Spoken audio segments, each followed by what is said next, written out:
नमस्कार, म सङ्गिन श्रेष्ठ। आज म तपाईहरु समक्ष नेपालको जमिनमाथि इन्डियाद्वारा गरिएको अतिक्रमणको बारेमा केही जानकारी लिएर उपस्थित भएको छु। यो अति नै गम्भीर विषय भएकोले कृपया तपाईहरुले यस भिडियो हेरिसक्नु भएपछि आफ्ना सम्पूर्ण साथीहरुलाई समेत शेयर गरिदिनु न म विनम्र अनुरोध गर्दछु। नेपाल इन्डिया बीच 1751 किलोमिटर लामो खुल्ला सिमाना छ, जसमा 28 जिल्लाका 640 किलोमिटर नदी र बाँकी स्थल सीमाले छुट्याएको छ। पूर्वमा 5 थरदेखि पश्चिममा दार्चुलासम्म 26 जिल्लाहरू इन्डियाको सीमासँग जोडेको छ, जसमध्ये इन्डियाले 23 जिल्लाका 72 स्थानमा 60,627 हेक्टर नेपाली भूभाग अतिक्रमण गरेको छ। अतिक्रमित नभएको जिल्लाहरूमा जम्मा 3 वटा धनुषा, बैतडी र डडेलधुरा रहेका छन्।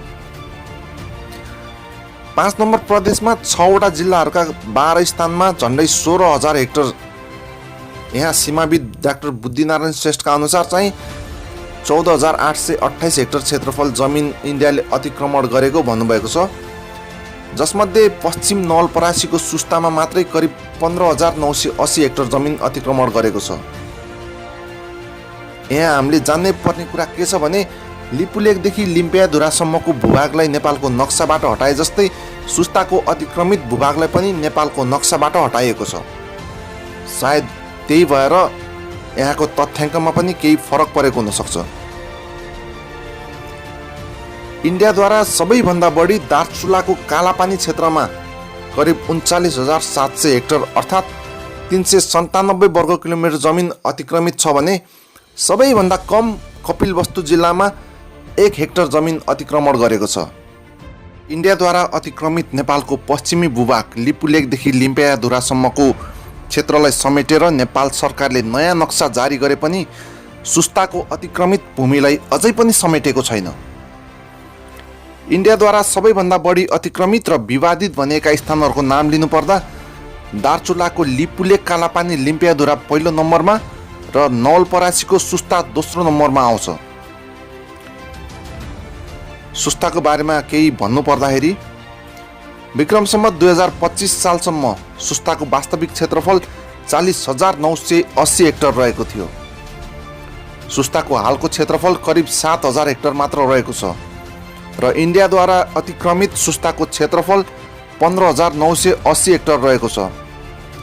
इन्डियाद्वारा विवादित भनेको सुस्ताको क्षेत्रफल करिब 8,000 हेक्टर रहेको छ र उक्त विवादित 8,000 हेक्टर क्षेत्रफल पनि इन्डियाले नै भोगचलन गर्दै आएको कुरा म जानकारी गराउन चाहन्छु।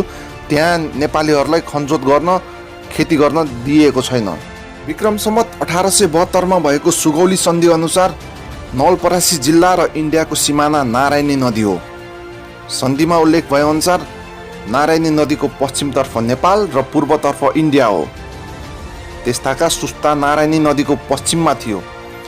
जब नारायणी नदीको धार परिवर्तन भई नदी सुस्ताको पश्चिमबाट बग्न थाल्यो अनि इन्डियाले नारायणी नदीको पूर्वको जमिन आफ्नो भनेर न्यू खोज्न थाल्यो, त्यसपछि सुरु भयो नेपाल इन्डियाको विवाद।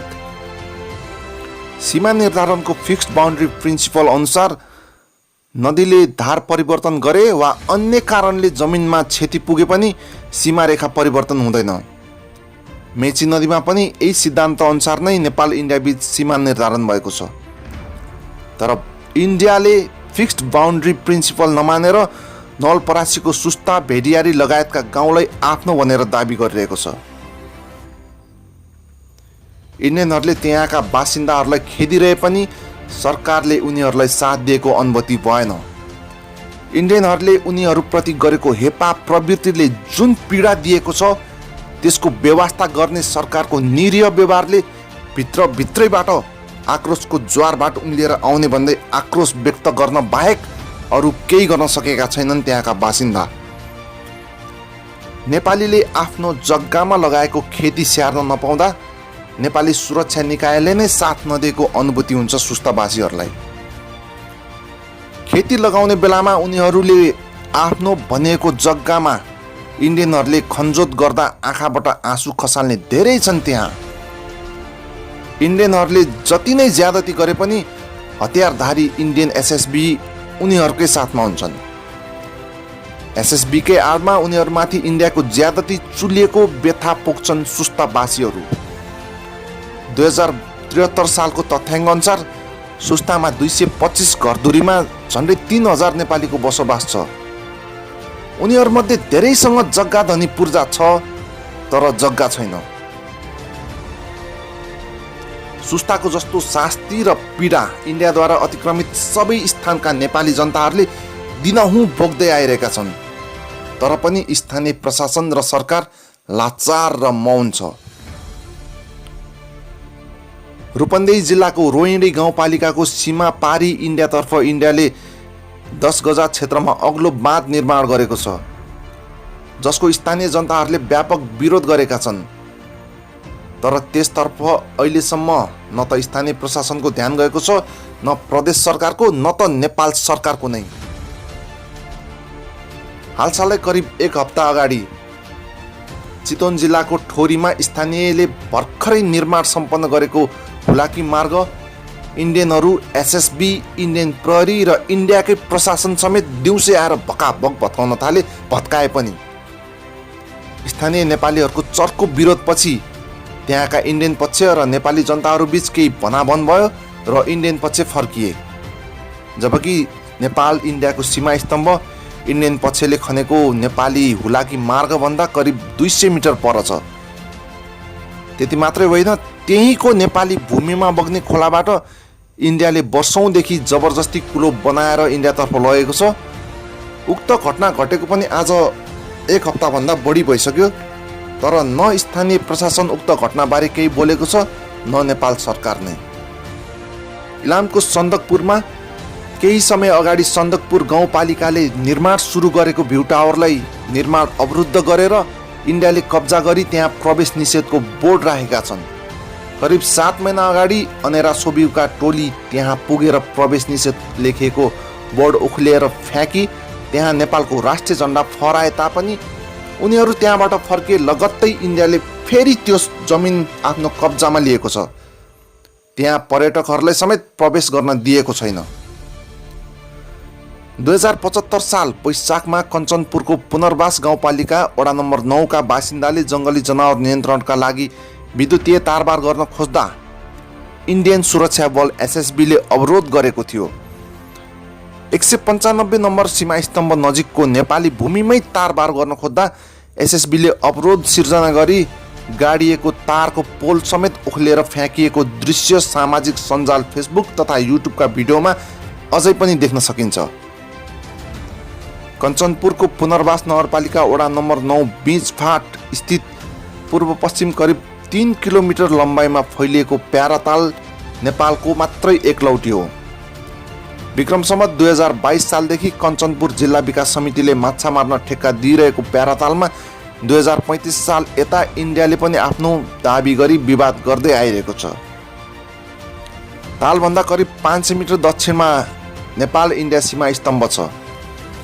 आर्थिक वर्ष 2074 सालदेखि पुनर्वास नगरपालिकाले स्थानीय ठेकेदारलाई वार्षिक 20,000 रुपियाँमा उक्त तालमा माछा मार्ने ठेक्का दिएको छ। तर इन्डियाले उक्त तालको आधा भाग इन्डियाको दुधुवा राष्ट्रिय निकुञ्जमा पर्छ भन्दै स्थानीय ठेकेदारले झिकेको माछामा आधा भाग दाबी गर्ने गरेको र माछाको सट्टा पैसा लिएर जाने गरेको कुरा उक्त ठेकेदारले बताएका छन्।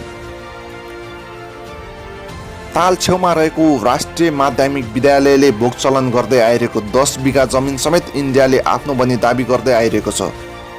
तर स्थानीय प्रशासन, नेपाल सरकार, प्रदेश सरकार सबै यस विषयमा लाचार बन्दै मौन बसिरहेको छ। दार्चुला जिल्लाको लिपुले कालापानी लिम्पियाधुराको बारेमा त झन् केही भनिरहनै पर्दैन। उक्त क्षेत्रमा 2 पटक गरी 397 वर्ग किलोमिटर नेपाली भूभागलाई भारतले कब्जा गरेर गुन्जी, नाबिढाङ र कालापानी गरी 3 स्थानमा इन्डियाले आफ्नो सेना तथा सुरक्षा फौजको स्थायी क्याम्प समेत खडा गरेर करिब 58 वर्षदेखि बस्दै आइरहेको छ। अझ दुःख लाग्दो कुरा त के छ भने उक्त नेपाली भूमिमा नेपालीलाई नै जान दिँदैनन्। मैले अहिलेसम्म जति पनि उल्लेख गरेँ ती त प्रतिनिधि घटनाहरू र प्रतिनिधि स्थानहरू मात्रै हुन्।